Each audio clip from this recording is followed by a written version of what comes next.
Para nós é uma alegria ter aqui a presença do Senhor. O Senhor está aqui e vai falar para nós nessa noite sobre as conclusões práticas que nós podemos tirar do Deuteronômio. E vai ser um grande ensinamento, vai ser esse resumo daquilo que nós aprendemos durante esses 4 dias e agora vai ser a conclusão. Gostaria de apresentar a todos aqui o Padre Leonardo Agostini. Ele é da Diocese do Rio de Janeiro. Ele dá aula na PUC, por sinal, foi o meu professor, é o meu orientador. Ele que então me preparou para o mestrado, para o caminho do doutorado. É um padre que tem um serviço pastoral muito intenso pelas pregações, retiros que ele faz sobre a Bíblia no Brasil, até fora do Brasil. E ele, então, vai nos ajudar a concluir esse processo que nós tivemos durante esses 5 dias com o livro do Deuteronômio. Seja muito bem-vindo, Padre Leonardo, e que o senhor possa, assim, interagir conosco durante essa noite. Obrigado, Padre Tiago. Bem-vindo a cada um, cada uma que se encontra aí na comunidade São Jerônimo. Muito oportuno, porque estamos no mês de setembro, mês que na Igreja do Brasil dedicamos, de modo particular, à Sagrada Escritura, chamando de mês da Bíblia. Este mês está dedicado ao estudo e ao aprofundamento do livro de Deuteronômio. E eu sei que ao longo desta semana vocês já fizeram um percurso sobre este livro e combinei então com o Padre Tiago que nesta última noite nós trabalharíamos Deuteronômio 15, 1 a 11, de onde sai o lema desse mês: abre a tua mão para o teu irmão. E vamos olhar um pouquinho o contexto do versículo 11, que é o ano da remissão. Eu peço à Priscila que, por favor, reponha o slide para que a gente possa seguir. Eu escolhi essa metodologia da imagem também, não só apenas da minha fala, a fim de que todos possam acompanhar através dos slides. Então, começamos com esta belíssima imagem, onde nós temos um judeu piedoso, já ancião, orientando uma criança, provavelmente naquilo que é o estudo da Torá, que nós chamamos de Pentateuco, são os 5 primeiros livros, Gênesis, Êxodo, Levítico, Números e Deuteronômio, que é o nosso objeto de estudo. Mas esta frase que aí se encontra, ela é muito significativa e, a meu ver, bastante impactante. Religião muda rotina. Torá muda comportamento. E seria muito oportuno se nós refletíssemos sempre sobre esta frase. Muitas vezes nós somos pessoas muito religiosas, mas pouco conhecedoras da palavra de Deus e da sua vontade. E já deixo para você que está aí nos acompanhando, e talvez também alguém, outros paroquianos, outras pessoas estejam acompanhando através do canal do YouTube da paróquia, uma frase que deveria também nos orientar no dia a dia da nossa vida. O conhecimento de Deus determina o comportamento condizente com a vontade de Deus. O nosso percurso, ele tem 7 tópicos. Vamos começar com uma breve introdução. Depois faremos a leitura do texto de Deuteronômio 15, 1 a 11. Falaremos do contexto anterior, do contexto posterior. Compreenderemos que este texto, ele ganha significado em função do ano sabático e alargaremos isto para as festas judaicas. E no final, teceremos algumas considerações finais. Podemos começar como motivação inicial a oração do Salmo 18, dos versículos 26 a 30. Quem tem, porventura, a Bíblia Ave Maria, provavelmente este salmo na Bíblia Ave Maria é o Salmo 17. Em nome do Pai, e do Filho e do Espírito Santo. Amém. Ó Senhor, vós sois fiel com o fiel, sois correto com o homem que é correto, sois sincero com aquele que é sincero, mas arguto com o homem astucioso. Pois salvais, ó Senhor, o povo humilde, mas os olhos dos soberbos humilhais. Ó Senhor, fazeis brilhar a minha lâmpada. Ó meu Deus, iluminai as minhas trevas. Junto convosco eu enfrento os inimigos. Com vossa ajuda eu transponho altas muralhas. Sem dúvida alguma, eu e você percebemos de imediato que é um salmo, ou pelo menos esses versículos, nos colocam diante da fidelidade de Deus, mas também da exigência da nossa fidelidade para com o Senhor e a sua vontade. Ao mesmo tempo, nos mostra que o Senhor nos conhece, conhece nossas intenções, nossos pensamentos, nossos sentimentos, mas, acima de tudo, coloca diante de mim e diante de você uma certeza, a certeza de que o Senhor eleva os humildes, mas rebaixa os orgulhosos, os soberbos. Também estes versículos colocam diante de nós a imagem da lâmpada, mas diz minha lâmpada. Lâmpada aqui não é aquela que eu e você temos em casa. Lâmpada é uma lamparina que funcionava na base do azeite. Então, dizer que o Senhor faz brilhar a minha lâmpada, a sua lâmpada, significa que o Senhor coloca a sua luz na minha vida e na sua. E é esta luz do Senhor na minha vida e na sua que expulsa todas as nossas trevas e nos dá a força necessária para enfrentar toda sorte de adversidades em nossas vidas. Então fica para mim e para você, no início desta nossa fala do último dia de formação bíblica da comunidade aí de vocês, o Salmo 18, versículos 26 a 30.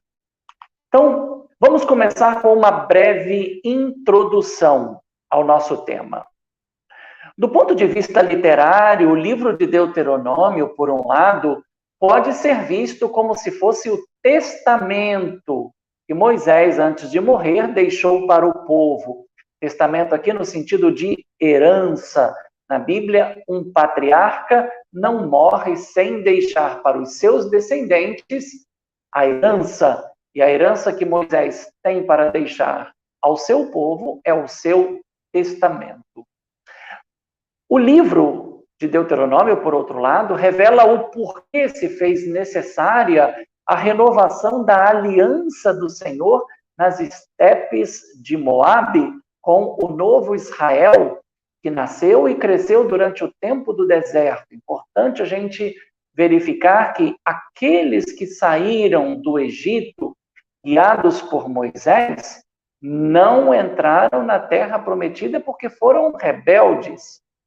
Entraram na terra prometida os seus filhos, aquela geração que nasceu no deserto, que cresceu no deserto e vai adentrar na terra de Canaã sob a guia e a condução do sucessor de Moisés, Josué. Agora, a aliança que foi selada com os libertos do Egito no Monte Sinai, que no livro de Deuteronômio é comumente chamado de Horebe, esta aliança está sendo renovada com este novo Israel, colocamos até entre aspas, porque é uma designação para aqueles que nasceram e cresceram no tempo, durante o período de tempo do deserto. Agora, qual a finalidade desta renovação? Esta renovação deveu-se à ruptura da aliança estabelecida no Sinai com os seus pais, isto é, com os que foram libertos do Egito.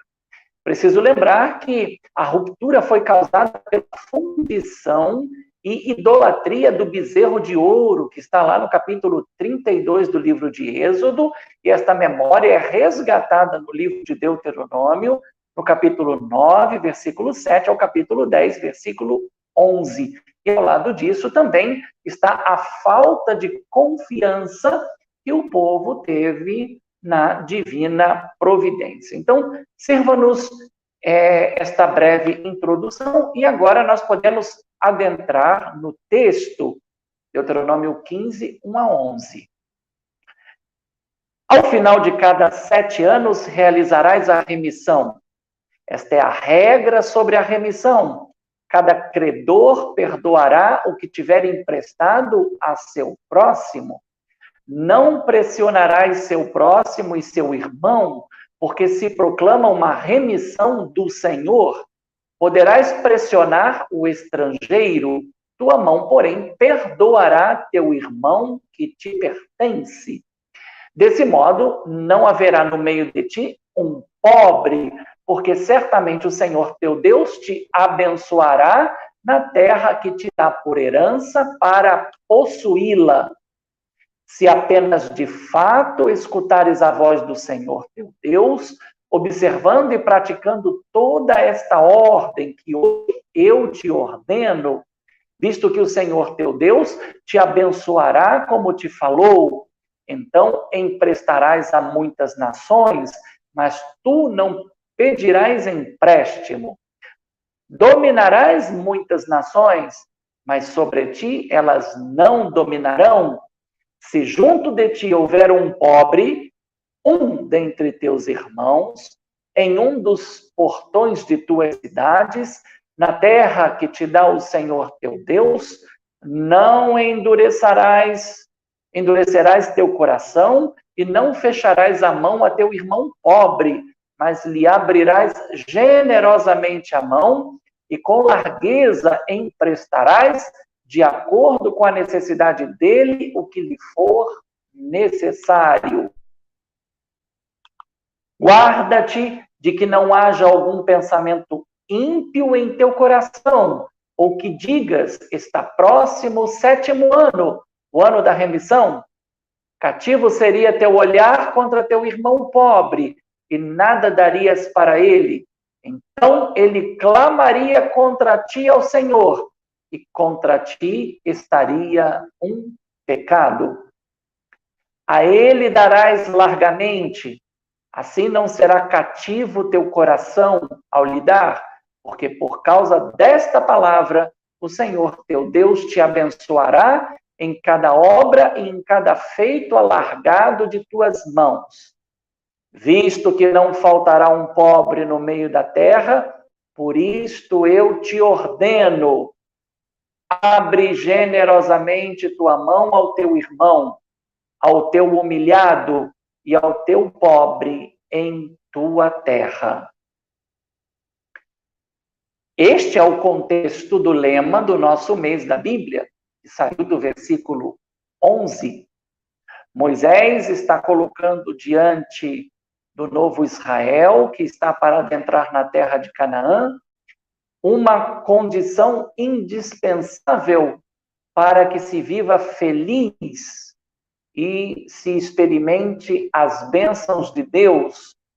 E aqui já fica bem claro para nós que aquilo que nós queremos que Deus nos faça, o bem que nós esperamos e pedimos a Deus para a nossa vida, também precisa se tornar bem na minha vida e na sua, em favor dos outros. Esta retribuição, ela é importantíssima, porque nos ajuda a compreender o Pai Nosso, quando nós invocamos o Senhor nosso Deus, e a Ele pedimos que seja feita a sua vontade, assim na terra como no céu. Mas também está uma condição indispensável: perdoai-nos as nossas ofensas, assim como nós perdoamos aos que nos ofenderam. E esta dinâmica, ela aparece aqui no nosso texto. Se por um lado o texto diz que haverá pobres, por outro lado, o Senhor também diz que aqueles que não são pobres devem aprender a olhar os menos favorecidos e os beneficiar, se querem continuar sendo beneficiados pelo Senhor. Um provérbio resume tudo isso: é dando que se recebe. Então, agora nós precisamos compreender qual é o contexto deste texto. E nós temos dois contextos. Um contexto próximo anterior, isto é, aquilo que veio antes, e depois um contexto próximo posterior. Vamos começar com o contexto próximo anterior. A legislação sobre a remissão das dívidas no ano sabático está precedida pela legislação do dízimo anual, Deuteronômio 14, 22 a 27, e do dízimo trienal, Deuteronômio 14, 28 a 29.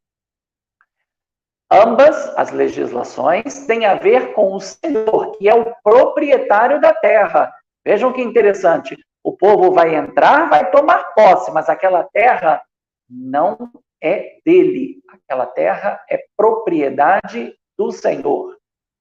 Então vejam, enquanto o dízimo anual é uma oferta que se devia fazer ao Senhor no local escolhido para o seu santuário, transformada em sacrifício de comunhão com a família e o levita, o dízimo trienal era trazido pelo ofertante e colocado às portas da cidade em que vivia. Destinava-se a favorecer 4 classes de pessoas dependentes do Senhor: o levita, o estrangeiro, o órfão e a viúva. Vejam que aqui é importante para mim e para você adquirir uma consciência muito clara do sentido da oferta que nós fazemos em nossas comunidades. Agora vamos ver qual é o contexto próximo posterior. Então, o anterior é o dízimo anual e o dízimo trienal. O contexto posterior é a legislação sobre o compatriota que caiu na escravidão. Deuteronômio 15, 12 e 18. Vem logo após e, de certa forma, exemplifica outro tipo de remissão a ser realizada no 7º ano.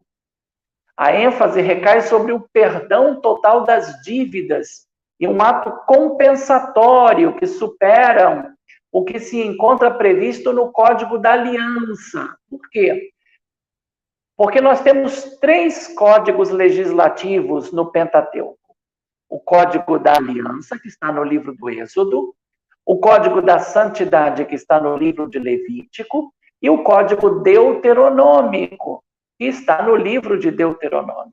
Nesses 3 códigos se fala do perdão das dívidas.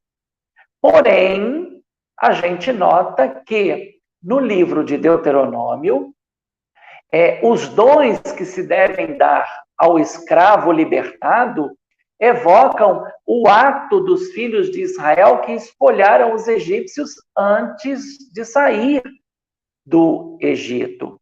Então, interessante, se por um lado nos impacta pensar de que um israelita podia se vender como escravo, porque não tinha como pagar as suas dívidas, porém havia uma legislação que, no ano sabático, deveria dar a essa pessoa a liberdade, e não só a liberdade, bens que podiam compensar o tempo que essa pessoa viveu como escravo.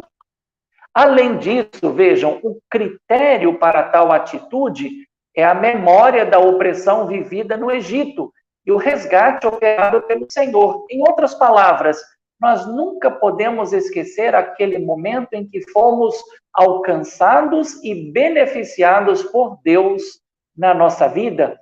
E esta lembrança, esta memória, ela deve sempre nos acompanhar em função daquilo que eu e você devemos realizar a favor do nosso próximo. Há, porém, uma exceção. A remissão não ocorrerá se o compatriota atestar que, por amor, não quer deixar o seu senhor nem a sua casa. Olha que curioso. Chegado o momento da remissão, o momento da libertação daquele escravo, o escravo, ele tinha o direito de dizer se ele queria sair livre ou se ele queria permanecer na casa do seu senhor. E a sua vontade devia ser respeitada.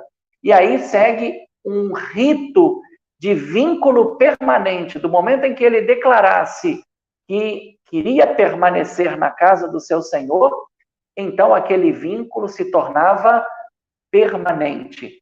E a gente nota que existe uma casuística prevista nos versículos 16 e 17 que interrompe a narrativa. Porém, o versículo 18 continua perfeitamente a lógica dos versículos 12 a 15. Eu estou me referindo ao texto de Deuteronômio 15, 12 e 18, dividindo em 3 partes. Então, ele vai do 12 ao 15.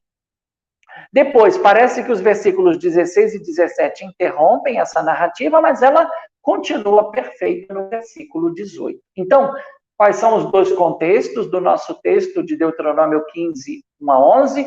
Contexto anterior, o dízimo anual e o dízimo trienal. Contexto posterior, a remissão dos escravos. Mas tudo isso acontece no ano sabático. E o que é o ano sabático? A palavra sábado, para nós, ela evoca simplesmente um dia da semana.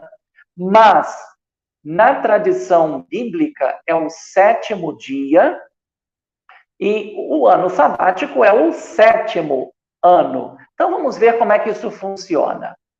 Êxodo 23, 10 a 13, ordena o ano sabático, que prescreve, olha, o descanso da terra, antes da ordem do 7º dia, o Shabat, que, por sua vez, prescreve o descanso semanal dos filhos de Israel, bem como, olha, faz atenção, do boi, do jumento, do filho da serva e do estrangeiro.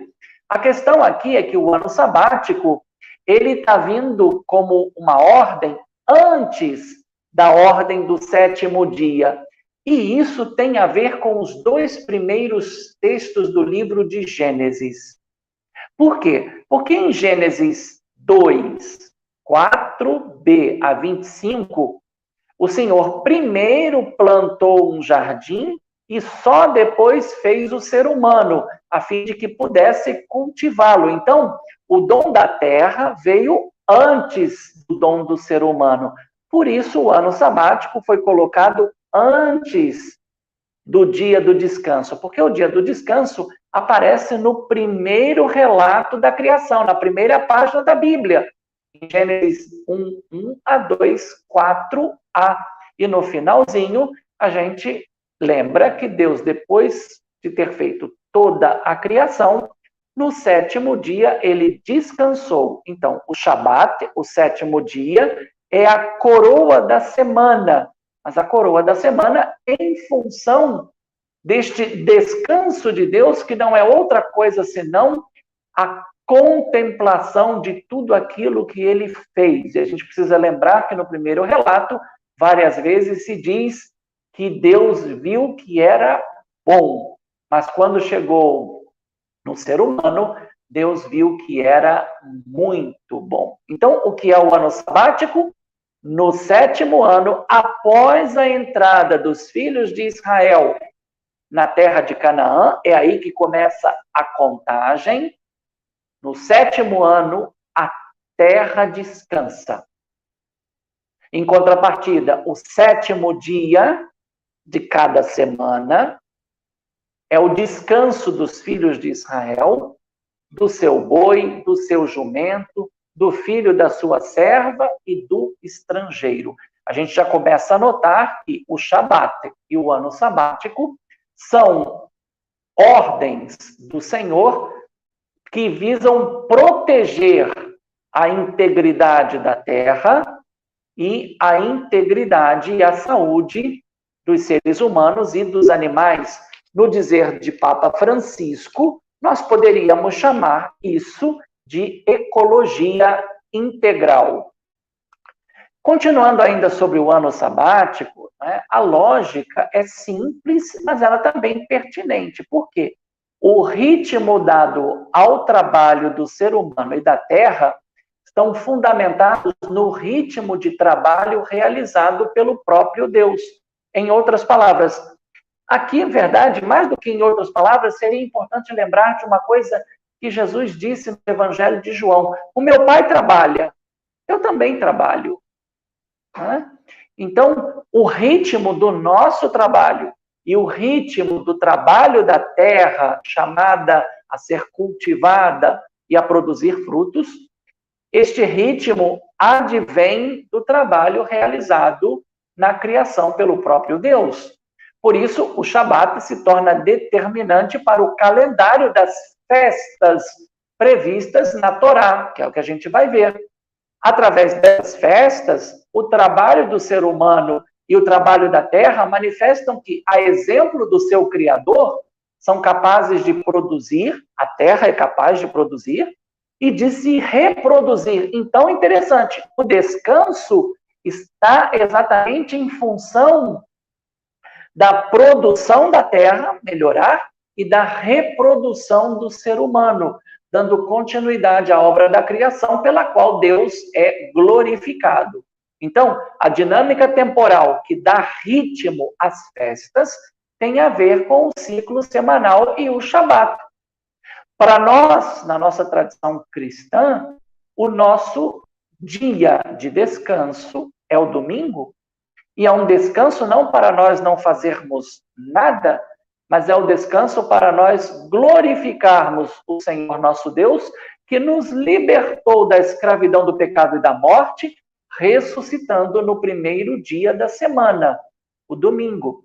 Porque o domingo, no calendário judaico, é o primeiro dia da semana. Então, agora a gente precisa entrar no ritmo das festas. E elas são importantíssimas. E a gente vai ver que as festas prescritas para os filhos de Israel, todas elas estão em função do 7º dia, do 7º ano, do 7º mês. Então, nós começamos com a festa da Páscoa e dos ázimos. Por que aparece assim, Páscoa e ázimos? Porque a Páscoa, ela era um ritual de passagem e de fecundidade dos animais. Em contrapartida, os ázimos era um rito de melhoramento do solo para a agricultura. Então, quando a gente fala Páscoa e ázimos, nós estamos diante das duas culturas mais antigas, a cultura agrícola, ázimos, e a cultura pastoril, a Páscoa.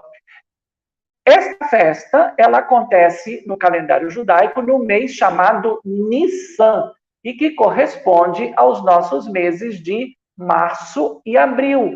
E é por isso que a nossa Semana Santa, ela pode acontecer tanto no final de março, como na primeira quinzena do mês de abril. Então, veja o que diz. Deuteronômio 16, 18.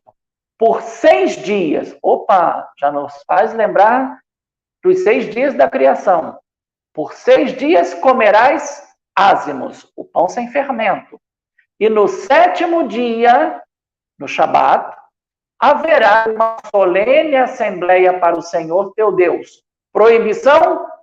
Não farás obra alguma. Para quê? Para que a nossa atenção não seja desviada. Percebe-se nesse texto de Deuteronômio 16, 8, uma sutil modificação ou até uma correção em relação a Êxodo 23, 15. Porque a legislação do livro de Deuteronômio, ela não simplesmente repete a legislação que se encontra no livro de Êxodo. Ela atualiza essa legislação. Olha o que diz a legislação no livro de Êxodo, capítulo 23, versículo 15. Guardarás a festa dos ázimos. Comerás ázimos durante 7 dias, como te ordenei na ocasião do mês de Abibe, porque neste mês saístes do Egito. Não comparecerás diante de mim de mãos vazias. No livro de Deuteronômio, se comem ázimos durante 6 dias, para que no 7º dia se faça uma festa. Em contrapartida, no livro de Êxodo, tudo isso está em função de comparecer ao Senhor e não se pode comparecer diante do Senhor de mãos vazias. Nós precisaríamos parar para pensar um pouquinho nisso, sabia? Eu e você comparecemos diante do Senhor várias vezes ao longo do dia. Toda vez que eu e você nos colocamos em oração, nós estamos comparecendo diante do Senhor. Não apenas quando a gente vai na igreja e faz a visita ao Santíssimo Sacramento ou participa de uma adoração. Não, toda vez que eu e você nos colocamos em oração, nós estamos nos colocando diante do Senhor. E deveríamos ter sempre esta preocupação de não comparecermos diante do Senhor de mãos vazias. Isto é, temos que ter sempre algo a oferecer ao Senhor. Não podemos oferecer a nossa vida, porque a nossa vida não nos pertence, é dom de Deus. Na maioria das vezes, eu e você não vamos encontrar algo maravilhoso em nós para oferecer ao Senhor como um ato de caridade, que em última instância não é um ato nem meu nem seu, já é um ato de Deus na minha vida e na sua. Então aqui a gente se conforma com Santo Agostinho, que num determinado momento compreendeu que a única coisa que o ser humano tem de fato para oferecer a Deus são os nossos pecados. Porque eu e você não precisamos de Deus para pecar, mas nós precisamos de Deus para sermos redimidos. A outra festa é chamada de Festa das Semanas. Nós a conhecemos como Pentecostes. 50 dias depois da festa da Páscoa, acontece no calendário judaico no mês de Sivan e corresponde aos nossos meses de maio, junho. E olha como está ordenado. 7 semanas contarás para ti, iniciando a contagem das 7 semanas pela foice lançada sobre a espiga. É a primeira colheita. Farás a festa das semanas para o Senhor teu Deus. Olhem quantos textos sobre isso. Agora, esse texto, ele é tirado do livro de Deuteronômio, do capítulo 16, versículo 9 a 10a. E tem correspondência em todos esses textos aí, que reformula essa festa como a oferta das primícias. Agora, em Êxodo 23, 16, vai acontecer a mesma coisa. Olha lá, ó. Havia também uma festa da colheita que deveria acontecer no fim do ano. A ação cultual dessa festa encontra-se prescrita em Números 28, 26 a 31, que inclusive também a chama de Dia das Primícias. Por isso que a festa das semanas, ou festa de Pentecostes, também era chamada de festa das primícias, porque dizia respeito ao primeiro momento em que a foice foi colocada no campo para ceifar as espigas. A gente lembra que a festa de Pentecostes para nós também é uma festa da colheita, porque é a primeira grande colheita que o Espírito Santo, através dos apóstolos reunidos no cenáculo vão realizar a conversão de mais de 3.000 homens. A terceira festa é a festa das tendas ou dos tabernáculos. Esta festa ela é importante porque ela lembra o período do povo no deserto, mas também ela representa o dom da lei de Deus. Êxodo 24:14 não alude a essa festa. Curioso, né? No Código Legislativo do livro de Êxodo, não existe uma alusão a essa festa. Em contrapartida, no livro de Levítico, no capítulo 23, versículos 33 a 43, determina que aconteça no 15º dia do 7º mês e faz coincidir com o Shabat, com o 1º e o 8º dia dessa festa. Então, o que a gente está percebendo? A gente está percebendo que a festa da Páscoa dos Ázimos, a festa das semanas e a festa das tendas também giravam em torno do número 7. 7 dias, 7 semanas, 7º mês. Números 29, 12 a 39 estabelece a ação cultual em detalhes sobre o que seria oferecido em cada dia. Já a referência do livro de Deuteronômio, 16:13, é mais sóbria. Diz somente isso. Farás a festa das tendas por 7 dias. Curioso, esta festa dura 7 dias. Quando? Após colher os frutos de tua eira e de teu lagar. Vejam, o que indica para mim e para você a palavra festa? Momento de alegria. Mas eu não posso me alegrar por aquilo que Deus me concede se ao meu lado eu sei que eu tenho um próximo, um irmão ou uma irmã, que talvez não tenha motivos para se alegrar porque vive na penúria. Aqui fica um ensinamento muito importante para mim e para você. Eu não posso ser feliz sozinho. Eu não posso ser feliz diante de Deus sabendo que ao meu lado está alguém que precisa de mim para ser feliz comigo. Por isso, lá atrás disse que todas essas festas deveriam ser realizadas na companhia principalmente dos menos favorecidos.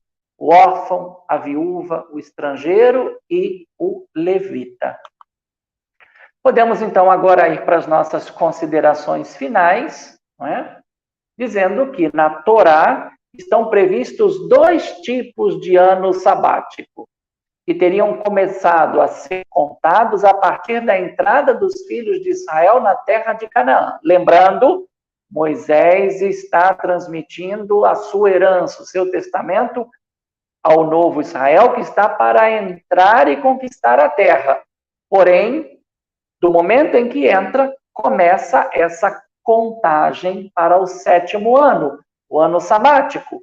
Um ano que estava ligado à terra, já que ele vai entrar na terra, o ano sabático está em função da terra, para lembrar aos filhos de Israel que estão entrando na terra de Canaã de que eles não são os donos. São apenas administradores. Que depois de 6 anos de cultivação, recebeu o direito de descansar por 1 ano.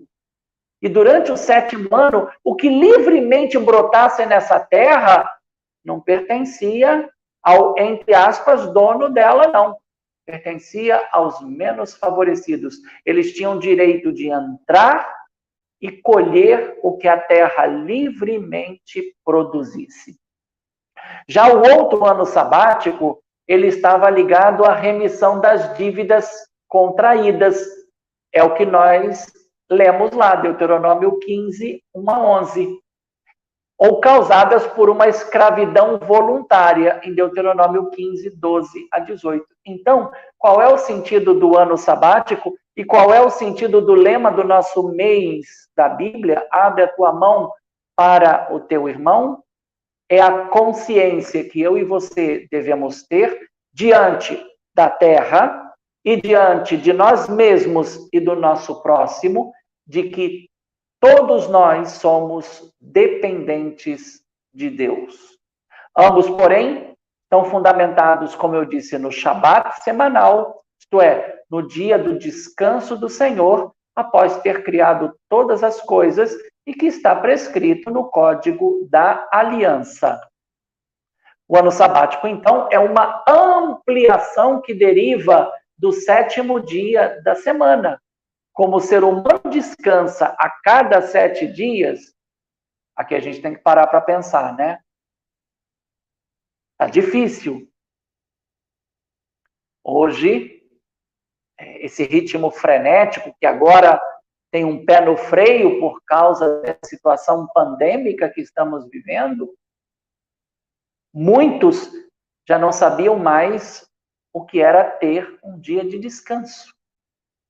A Terra descansa a cada 7 anos. Então, o ser humano, os animais descansam a cada 7 dias. A Terra descansa a cada 7 anos. Este descanso é um sinal da providência divina e encontra sua fundamentação em uma terra maravilhosa? Não. Uma terra inóspita.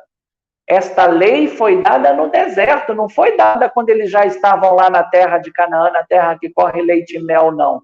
Foi dada no deserto.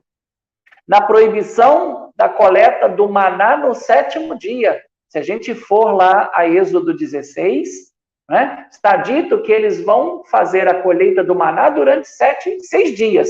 No 7º dia está proibido. E o dado é interessante, aquilo que for colhido no 6º dia será suficiente para se comer no 7º dia. Aqui tem outro ensinamento importante para mim e para você. Eu e você precisamos redescobrir o quanto temos colocado a nossa vida nas mãos da divina providência de Deus. Mas isso não quer dizer que nós vamos ficar de braços cruzados esperando que tudo caia do céu, como o maná caía do céu. Nananina, não. O maná caía do céu, sim, mas todos iam lá recolher. Contudo, a sua inclusão na legislação só aparecerá no Decálogo, em Êxodo 20, 8-11.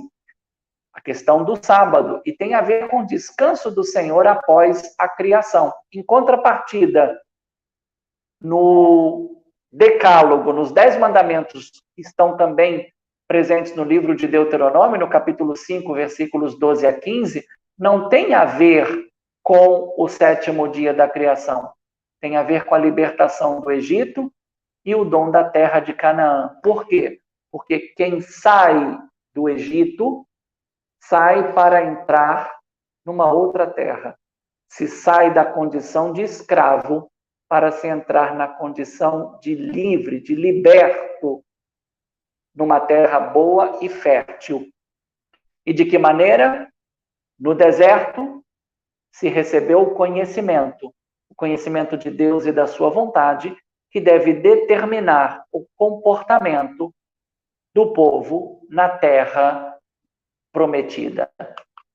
Percebe-se, portanto, que essa legislação visava controlar o ímpeto da ganância, mas, ao mesmo tempo, era uma forma eficaz de promover a fé na divina providência, tanto para o credor como para o endividado. Entre o Shabat, devido ao Senhor, e o ano sabático, devido à terra, está o ano sabático exigido ao ser humano como forma de regular as relações de poder e de domínio. Eu ouso dizer uma coisa. Parece que o mundo inteiro, por conta desta pandemia, entrou num ano sabático forçado. Tenho certeza que muitos de nós estamos também aproveitando este tempo difícil para repensar nosso modo de viver e, principalmente, as nossas escolhas. Era isso que eu tinha para passar para vocês. Tenho ainda um último slide que, na verdade, é uma despedida e uma invocação de bênção sobre todos nós, mas acredito que o Padre Tiago gostaria, antes de retomar a palavra. Padre Tiago, por favor. Espero que eu tenha sido claro na minha exposição, que você tenha conseguido me acompanhar.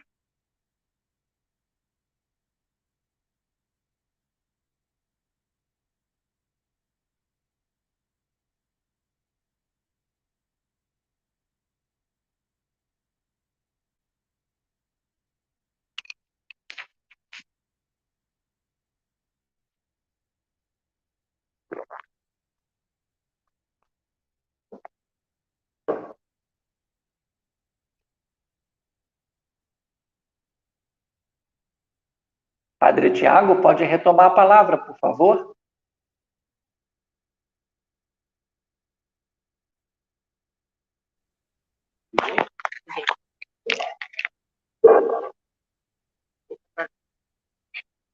Então, assim, gostaria de agradecer ao... Eu não estou te vendo.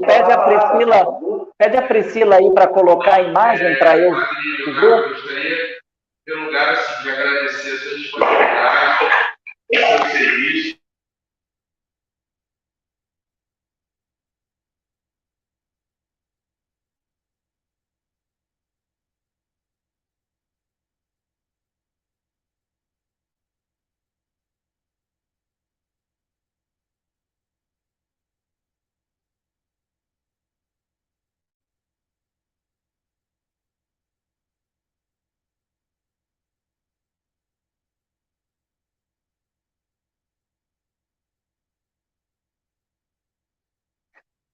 Eu não estou ouvindo nada. O som parece que está fechado.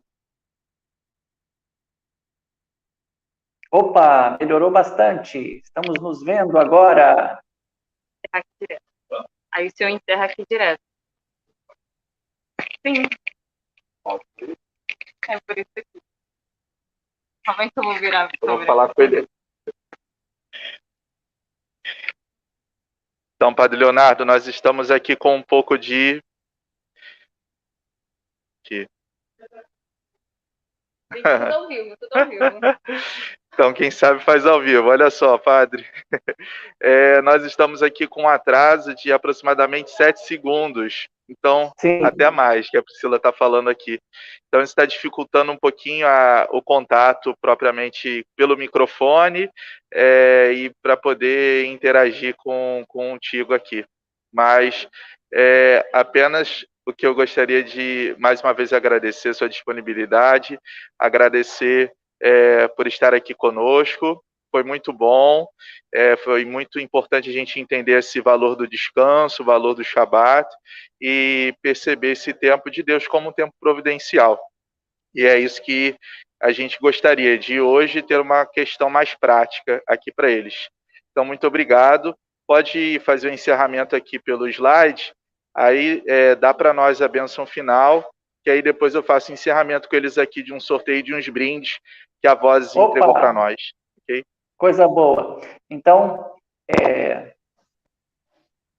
todos estão me ouvindo? Acredito que sim, né? Priscila, se puder colocar... Cadê Luiz? Priscila, se puder colocar novamente o slide, então...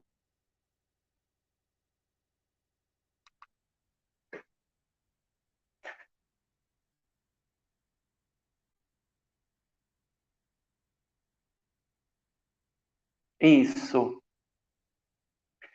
Então, eu espero que você tenha gostado do estudo que fizemos de Deuteronômio 15, 1 a 11.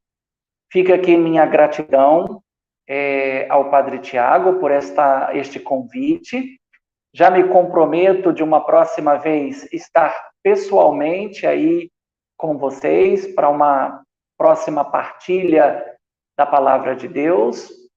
E eu gostaria de concluir com vocês com a bênção de Arão, lembrando que o pároco de vocês, o Padre Tiago, ele fez o mestrado dele em Bíblia, no livro de Números, e está preparando o projeto dele de doutorado também no livro de Números. E aqui fica, então, esta bênção para todos nós. O Senhor te abençoe e te guarde. O Senhor te mostre a sua face e te conceda a sua graça. O Senhor volva o seu rosto para ti e te dê a paz. Desça sobre nós e permaneça para sempre a bênção de Deus Todo-Poderoso e Misericordioso, Pai e Filho e Espírito Santo. Amém. Mais uma vez, muito obrigado, Padre Tiago, pelo convite e por este momento aí com você e a sua comunidade. E um agradecimento também todo particular à Priscila, que se colocou disponível aí para intermediar e fazer esta transmissão acontecer. Obrigado, Priscila. Deus te abençoe.